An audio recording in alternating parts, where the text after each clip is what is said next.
150 से ज़्यादा 150 प्लस पाकिस्तान में टेररिस्ट ग्रुप, टेररिस्ट ऑर्गेनाइजेशन यानी आतंकवादी संगठन इस वक्त एक्टिव है।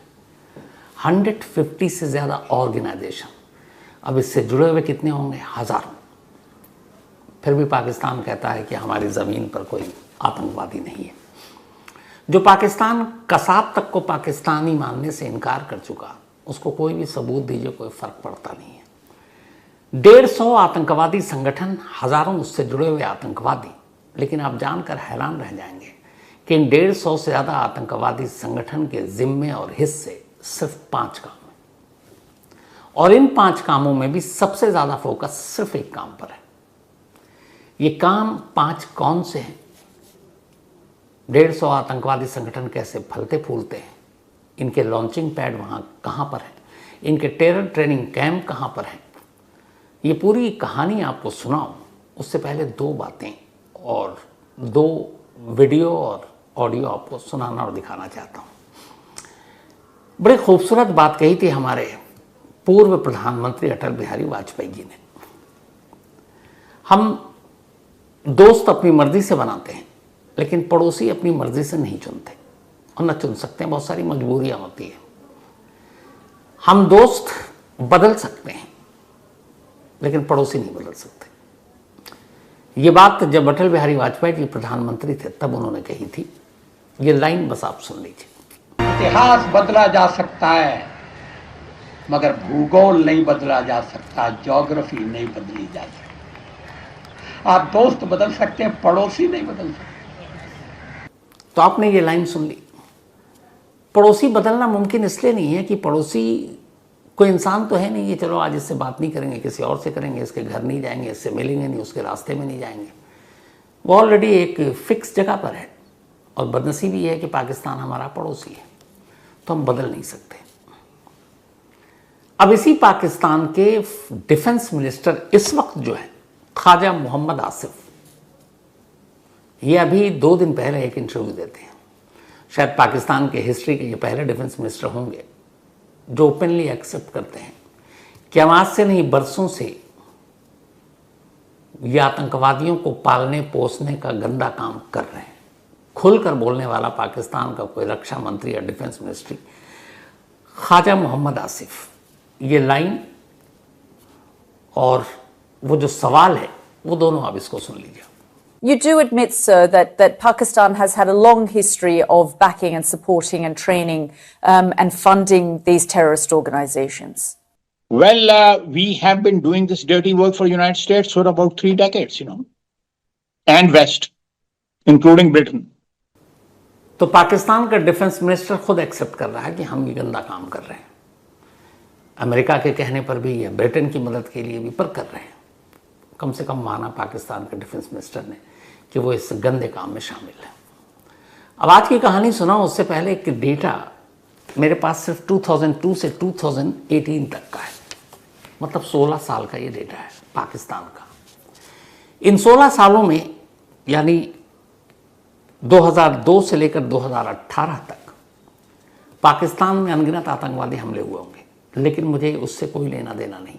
मैं सिर्फ एक ख़ास डेटा निकाल कर लाया हूँ, और वो ये है कि इन 16 सालों में पाकिस्तान के अलग अलग शहरों की अलग अलग मस्जिदों में, मस्जिद यानी जिसे खुदा का घर कहते हैं, और ये याद रखिए ये पाकिस्तान है, मुस्लिम मेजॉरिटी में है वहाँ पर, तो पाकिस्तान के 104 मस्जिदों में धमाके किए गए, हमले किए गए। फिदाइन जो बॉम्ब पहन कर गए और नमाज पढ़ते हुए लोगों को उड़ा दिया। इन 104 मस्जिदों पर हुए हमले में पिछले 16 सालों में 1368 लोगों की जान गई, 2748 लोग घायल हुए। यानी कि पाकिस्तान के 104 मस्जिदों को निशाना बनाया, और किसने बनाया? उन्हीं मुस्लिम आतंकवादियों ने, जो ये कहते हैं कि हम जिहाद कर रहे हैं, हमें हूरें मिलेंगी, हम जन्नत जाएंगे। अब इन जाहिलों को कोई ये बताए कि तुम मस्जिद जिसको खुदा का घर कहते हैं उसी घर में घुसकर उसी के बंदे को मार रहे हो, और तुम कह रहे हो कि तुम जन्नत में जाओगे। और ये तो वो जगह थी कि जहां आपको पूछना भी नहीं था किसी से कि कलमा पढ़ो, क्योंकि उन आतंकवादियों को मालूम था कि ये सारे जो नमाज पढ़ रहे हैं इनको कलमा मालूम होगा, तो वहां तो उन्होंने कलमा नहीं पूछा। फिर मारा क्यों? ये बताता है इन 104 मस्जिदों पर होने वाला हमला कि इन आतंकवादियों के लिए जो धर्म और मजहब और जिहाद है ये सिर्फ एक दिखावा है। असल में इसी के आड़ में ये लोग खूनी खेल खेलते हैं, इनके आका बैठकर पैसे कमाते हैं, पावर का इस्तेमाल करते हैं, और इसमें मदद करता है पाकिस्तानी खुफिया एजेंसी ISI। वरना बड़ा सिंपल सा सवाल है कि आप पहलगाम में आकर धर्म मजहब पूछते हो, कलमा पढ़ने के लिए कह रहे हो, और तुम जो कलमा पढ़ लेते हो उसे छोड़ देते हो क्योंकि वो मुसलमान है। तो कश्मीर के मुसलमानों से तो तुम्हारी हमदर्दी है, लेकिन तुम्हारे अपने पाकिस्तान के अंदर मस्जिद में लोग सजदे में हैं, नमाज पढ़ रहे हैं, और उनको बॉम्ब से उड़ा रहे, उनके ऊपर AK-47 चला रहे, तो वहां के अपने ही मुसलमानों से तुम्हें हमदर्दी है, मोहब्बत नहीं है। ये वहां के मुसलमान पक्के सच्चे मुसलमान नहीं है। ये 104 मस्जिद पाकिस्तान पर हुआ हमला सिंपल मैसेज देता, और यही चीज़ें हम लोगों को समझनी चाहिए कि उन आतंकवादियों का मकसद सिर्फ लोगों को मारना नहीं है, नफ़रत की खाई को गहरा करना है, कश्मीरियों से नफ़रत करवानी है, कश्मीर के बाहर के जो बाकी राज्य वहाँ के हिंदू मुसलमानों के बीच में नफ़रत की खाई को चौड़ी करनी है, और यही उनका मकसद है। लेकिन ये मकसद सिर्फ इस एक एग्जाम्पल से इसकी हवा निकल जाती है कि 104 मस्जिद, तुम अपने आप को खुदा के बंदे कहते हो, तुम कहते हो कि तुम इस्लाम के लिए काम कर रहे हो, तुम जिहाद कर रहे हो। अरे तो तुम अपने खुदा के घर में घुस के लाशें बिछा रहे हो, और वो भी उन्हीं खुदा के बंदों की। तो ये तुम्हारा कैसा इस्लाम और कैसा जिहाद है? कोई पूछे ही ना आतंकवादियों से और इनके आकाओं से कि ये फिर कैसा फ़र्क है, जवाब मिल जाएगा। ये सिर्फ डेटा इसलिए आपको बताया ताकि बता सको कि इनके लिए ये सब कोई मतलब नहीं। इनकी एक भूख है, इनकी खूनी खेल खेलना है, इनके आकाओं को पैसे कमाने हैं, उनको पावर चाहिए, शोहरत चाहिए, बस यही काम है। बाकी बेकसूर लोग मरे, इनके अपने लोग मरे, बेकसूर सैलानियों को मारे, उनसे इनको फ़र्क नहीं पड़ता। तो ये तो रही कहानी का तीसरा पहलू। अब आप आज की कहानी सुनाता हूँ। लास्ट ईयर अमेरिका के जो प्रेसिडेंट थे, अब तो खैर हट गए, हार गए थे चुनाव, जो बाइडेन, उनका एक स्टेटमेंट था जो पूरी दुनिया में सुर्खियों में था। उनका स्टेटमेंट ये था कि पाकिस्तान इस वक्त दुनिया का सबसे खतरनाक देश है। ये जो बाइडेन अमेरिकन प्रेसिडेंट उस वक्त थे कि पाकिस्तान दुनिया का सबसे खतरनाक देश है, और उसके पास बिना किसी निगरानी के न्यूक्लियर बॉम्ब है, न्यूक्लियर पावर है पाकिस्तान, और उनके पास 150 से ज़्यादा आतंकवादी संगठन है। ये अमेरिकन प्रेसिडेंट ने बाकायदा रिकॉर्ड पर बात कही थी कि पाकिस्तान के अंदर 150 से ज़्यादा आतंकवादी संगठन है।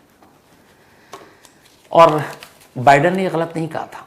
इस डेटा के पीछे एक कहानी थी। कहानी ये थी कि यूनाइटेड नेशन सिक्योरिटी काउंसिल यानी कि UNSC, संयुक्त राष्ट्र सुरक्षा परिषद ने 2024 में एक डेटा रिलीज़ किया था, और इस डेटा में उसने कहा था, UNSC ने, कि पाकिस्तान में इस वक्त 150 से ज़्यादा, वैसे एक्चुअल फिगर उस वक्त 2024 में थी 151, बाकायदा उनके नाम भी हैं पूरे 151 के, कौन एक्टिव है, कौन थोड़ा सा कम एक्टिव है, कौन कहाँ एक्टिव है, सारी डिटेल है। तो 151 टेररिस्ट ऑर्गेनाइजेशन पाकिस्तान में एग्जिस्ट कर रहे हैं, पाकिस्तान में एक्टिव है। ये UNSC की रिपोर्ट है 2024 की। अब साउथ एशिया टेररिज्म पोर्टल है एक, SATP, आप इस पोर्टल पे जाएंगे, यहाँ से आपको बहुत अच्छी जानकारी मिलती है। साउथ एशिया टेररिज्म पोर्टल की एक रिपोर्ट बताती है कि पाकिस्तान में ऐसा एक भी स्टेट नहीं है, पाकिस्तान में वैसे कुल 4 बड़े स्टेट हैं, एक भी स्टेट नहीं है जहाँ कोई टेररिस्ट ग्रुप या टेररिस्ट न रहते हों। मतलब उनका कोई भी राज्य अछूता है ही नहीं। पाकिस्तान के हर स्टेट में टेररिस्ट ऑर्गेनाइजेशन काम करते हैं, और बाकायदा वहाँ आतंकवादी हैं। दिसंबर 2023 में अमेरिकी पार्लियामेंट में एक डॉक्यूमेंट पेश किया गया था, और उस पर कहा गया था, ये सबसे बड़ी और अजीब चीज़ थी। उस डॉक्यूमेंट में जो दिसंबर 2023 में अमेरिकी पार्लियामेंट में पेश किया गया, ये रिकॉर्ड पर दस्तावेज है, इधर उधर हवाई नहीं। उसमें कहा गया था कि पाकिस्तान में जो 150 या 151 टेररिस्ट ग्रुप हैं, उनके सिर्फ 5 काम हैं और वो 5 तरीके के काम करते हैं। मतलब 150 ग्रुप, लेकिन काम सिर्फ 5। छोटे बड़े सब अलग अलग बटे हुए हैं, लेकिन करते सिर्फ 5 काम है। अब जो 5 काम है वो क्या है? पहला,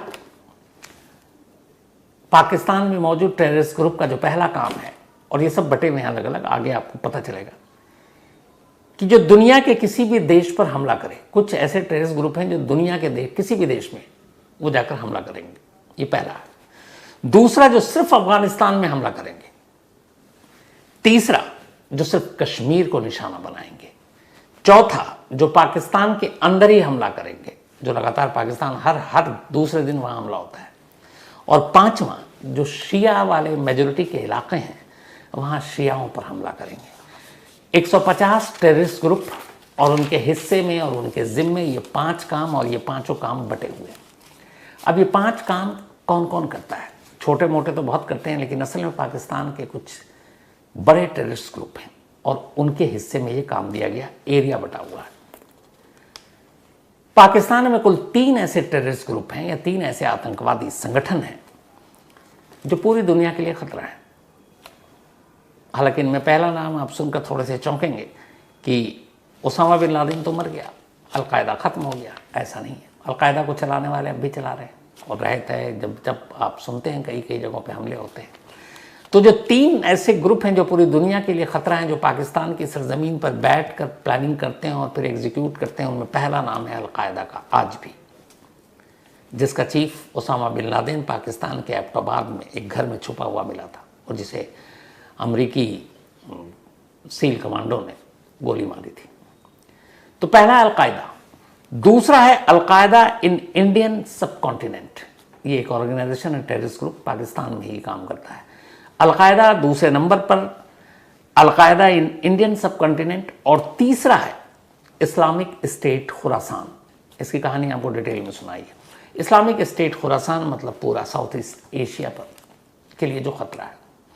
तो ये 3 ऐसे ग्रुप हैं जो दुनिया के लिए खतरा है। इनका काम ही है कि दुनिया के किसी भी देश में कुछ ऐसा ऑपरेशन चलाना हो तो या तो अलकायदा होगा, या फिर अलकायदा इन इंडियन सब कॉन्टिनेंट होगा, या इस्लामिक स्टेट खुरासान होगा।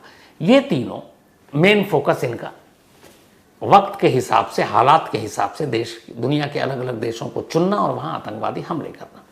और तीनों पाकिस्तान में अच्छा खासा इनका बेस है।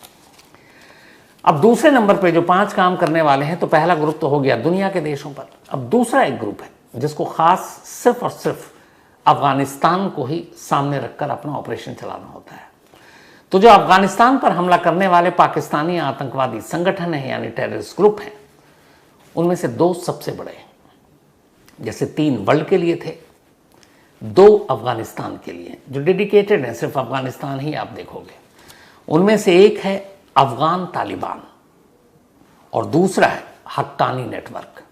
हक्कानी नेटवर्क और अफगान तालिबान का काम ही है कि अफगानिस्तान में उथल पुथल करते रहो, पाकिस्तान में बैठे टेररिस्ट ग्रुप की तरफ से और ISI की मदद से अपना वो फायदा उठाने के लिए जब तब करेंगे। तो पहला हो गया वर्ल्ड, दूसरा हो गया अफगानिस्तान, 3 और 2 5 आतंकवादी संगठन, तो ये हो गया मेजर। अब तीसरा आतंकवादी संगठन, और ये वो आतंकवादी संगठन है जो सबसे ज़्यादा, वर्ल्ड को आपने देख लिया, अफगानिस्तान को देख लिया, लेकिन सबसे ज़्यादा पाकिस्तान में बैठे जो 150 हैं या 151, उनमें से एक मेजॉरिटी आतंकवादी संगठन की नज़र हमेशा कश्मीर पर रहती है। उसकी वजह यह है कि जो कश्मीर में ज़्यादा उथल पुथल करता है, ऐसे ऑर्गेनाइजेशन को ज़्यादा फंडिंग मिलती है पाकिस्तानी खुफिया एजेंसी ISI से, पाकिस्तानी आर्मी से, और फिर उनकी शाबाशी मिलती है, उनको उसी हिसाब से सहूलियत मिलती है, उनको उसी हिसाब से इज्जत दी जाती है। तो चाहे वो वर्ल्ड में करें, अफगानिस्तान में करें, लेकिन असली शाबाशी ऐसे टेररिस्ट ग्रुप को उनके आका जो देते हैं वो कश्मीर के किसी ऑपरेशन पर देते हैं। और इसीलिए जो भी एक छोटा ऑर्गेनाइजेशन भी वहाँ जब जन्म लेता है तो उसका पहला यही होता है कि कुछ कश्मीर में करो ताकि हम बड़े लोगों की नज़र में आ सकें। तो अब जैसे अभी जो पहलगाम में हुआ, इसकी जिम्मेदारी ली TRF ने, द रेजिस्टेंट फोर्स ने, 2019 में बना। लेकिन हम सब जानते हैं कि एक शैडो ऑर्गेनाइजेशन है लश्कर का, लश्कर-ए-तैयबा पे चूँकि बैन लगा, आईएसआई ने फंडिंग देना बंद कर दिया, डायरेक्टली चोरी छुपे दे रहा हो तो दे रहा हो। तो अब क्या हुआ, एक नया ऑर्गेनाइजेशन खड़ा कर दिया। आईएसआई टीआरएफ को दे रहा, क्योंकि अभी तक दुनिया की तो नज़र उस पर थी नहीं, पहलगाम के बाद देना मुश्किल हो जाएगा, तो इस टीआरएफ को दिया। लेकिन टीआरएफ का माई बाप कौन है कहने को? अगर आप टीआरएफ शैडो संगठन है तो लश्कर ही हुआ। तो लश्कर का मतलब हाफिज सईद, जो लश्कर का बॉस है, चीफ है। तो अब लश्कर की अगुवाई वाला, मतलब हाफिज सईद के, ये कश्मीर में सबसे ज़्यादा, और कश्मीर के अलावा भारत के अलग अलग हिस्सों में सबसे ज़्यादा ऑपरेशन यही करता है। पाकिस्तान में जितने भी 150 प्लस ऑर्गेनाइजेशन है टेररिस्ट ग्रुप के, उनमें सबसे ज़्यादा इंडिया को लहूलुहान करने वाला लश्कर है पहले नंबर पर। दूसरे नंबर पर आता है मौलाना मसूद अजहर, वही जैश ए मोहम्मद का सरगना, जो पार्लियामेंट अटैक के लिए जिम्मेदार था, जिसने कश्मीर में कश्मीर विधानसभा के बाहर भी इसने ऑपरेशन किया था एक, और भी अलग अलग जगहों पे इसने किया। तो दूसरा है जो बड़ा, इनके हिस्से में सिर्फ कश्मीर ही आता है, चाहे वो लश्कर हो, मसूद अजहर का जैश ए मोहम्मद हो, हरकतुल जिहाद इस्लामी, ये तीसरा संगठन है जो कश्मीर पे ही फोकस रहता है। चौथा है हरकतुल मुजाहिदीन, इसके अलावा पांचवा है हिजबुल मुजाहिदीन। ये 5 वो ऑर्गेनाइजेशन है जिनका टारगेट, जिनका निशाना ही कश्मीर है। तो 3 देखते हैं वर्ल्ड, 2 देखते हैं अफगानिस्तान, और 5 मेजर, छोटे मोटे तो न जाने कितने हैं और न जाने कितने पैदा होते रहते हैं। अब इन सारे ग्रुप को ट्रेनिंग देना, सारे इनकी फंडिंग करना, सर पे हाथ है आईएसआई का, पाकिस्तानी खुफिया एजेंसी, और उसी के बहकावे में या उसी के भरोसे पर ये सारे ऑर्गेनाइजेशन दिन ब दिन बढ़ते जाते हैं और अपना काम करते जाते हैं। अब एक जो ये सारे 150 से ज़्यादा है, अब ऐसा तो है नहीं कि सड़क चलते हुए किसी को पकड़ा और कहा कि चलो जाओ कश्मीर में अटैक करो, या अफगानिस्तान में करो, या दुनिया के किसी और देश में करो, या फिर शिया बहुल इलाके में करो। तो इनको ट्रेनिंग दी जाती है, इनके टेरर ट्रेनिंग कैंप है, और इनके लॉन्चिंग पैड है जहाँ से इनको भेजा जाता है, वो अलग अलग बॉर्डर के हिसाब से होता है। जो ट्रेनिंग कैंप है खास ज़्यादातर ट्रेनिंग कैंप पीओके में है, पाक ऑक्युपाइड कश्मीर में। कुछ ट्रेनिंग कैंप जो जलालाबाद के बेटारसी में, खालिद बिन वालिद शिनक्यारी, गढ़ी हबीबुल्ला, मंगल उमर बिन खिताब, खेवाड़ी, अत्तारा शीशा, एबटोबाद भी जहाँ ओसामा बिन लादेन छुपा हुआ था, तरबेला, जफ़र इकबाल बाइबा, अल्फा 3 कंट्रोल रूम, और काली घाटी हजीरा। इसके अलावा जो इनके अलग अलग और भी जगह पे हैं छुपा के जो चलाते हैं, Gujranwala, Lahore, Mangla, northern areas, Mansehra, NWPF और भिम्बर, ये इनके ट्रेनिंग कैंप है जहाँ चलते हैं। और ऐसा नहीं, इसकी जानकारी हमारी एजेंसियों को भी है।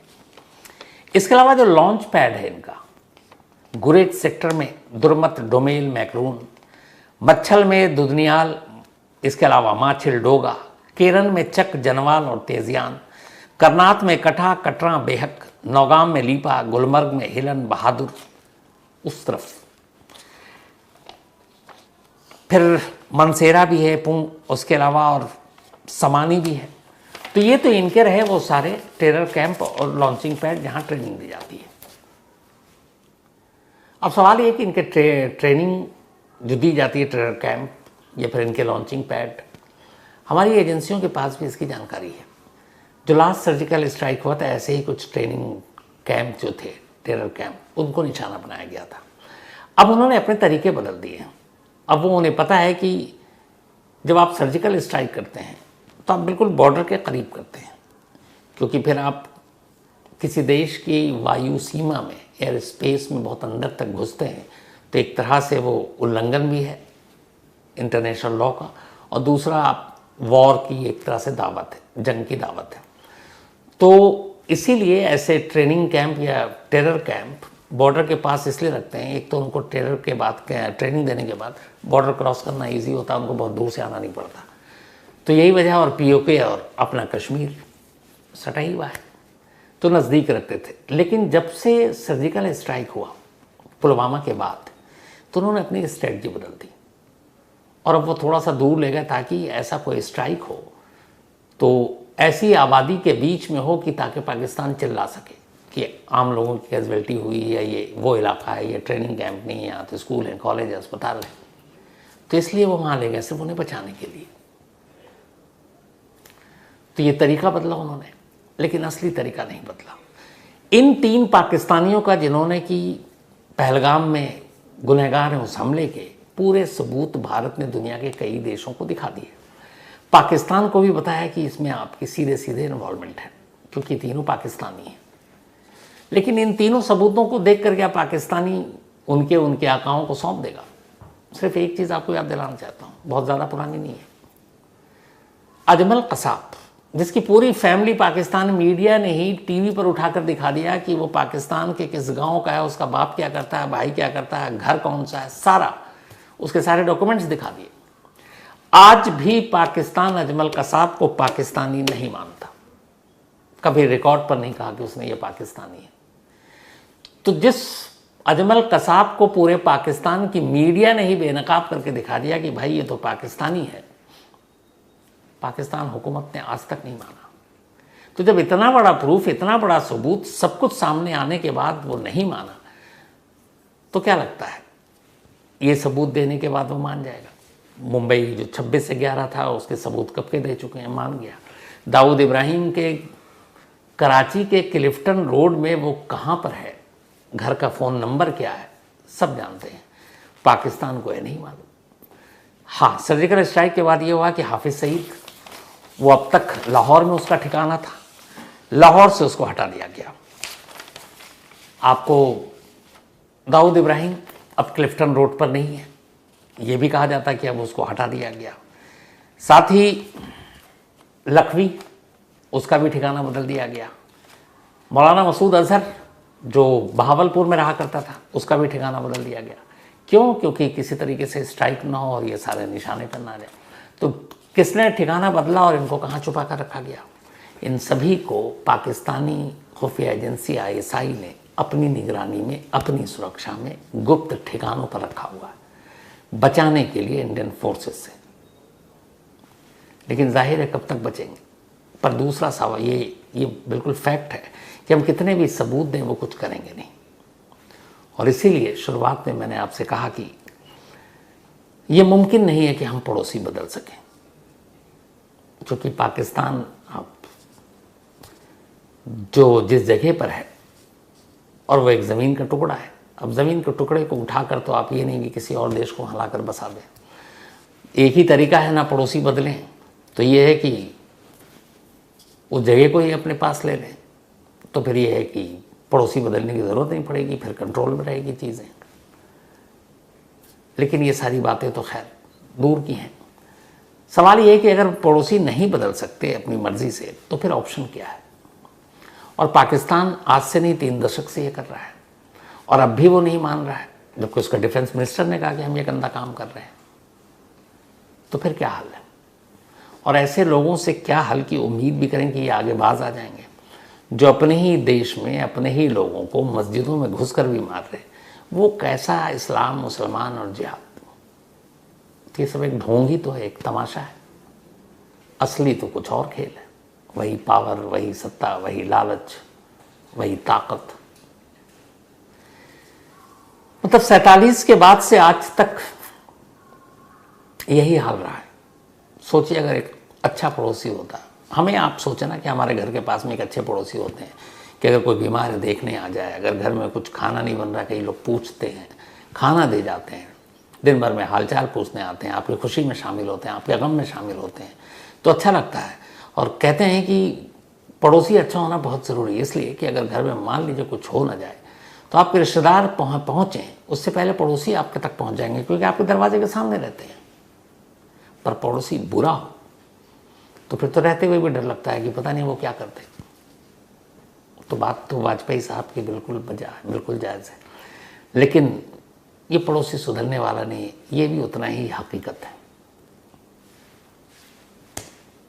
देखिए पहलगाम का बदला किस तरीके से ले जाता है, क्योंकि ऐसा तो है नहीं कि हम लोग चुप बैठेंगे। तो फिलहाल कहानी में तो इतना ही, लेकिन कई लोगों की शिकायत थी कि सर ये थोड़ा हमारा बर्थडे विश कर दीजिए। तो आज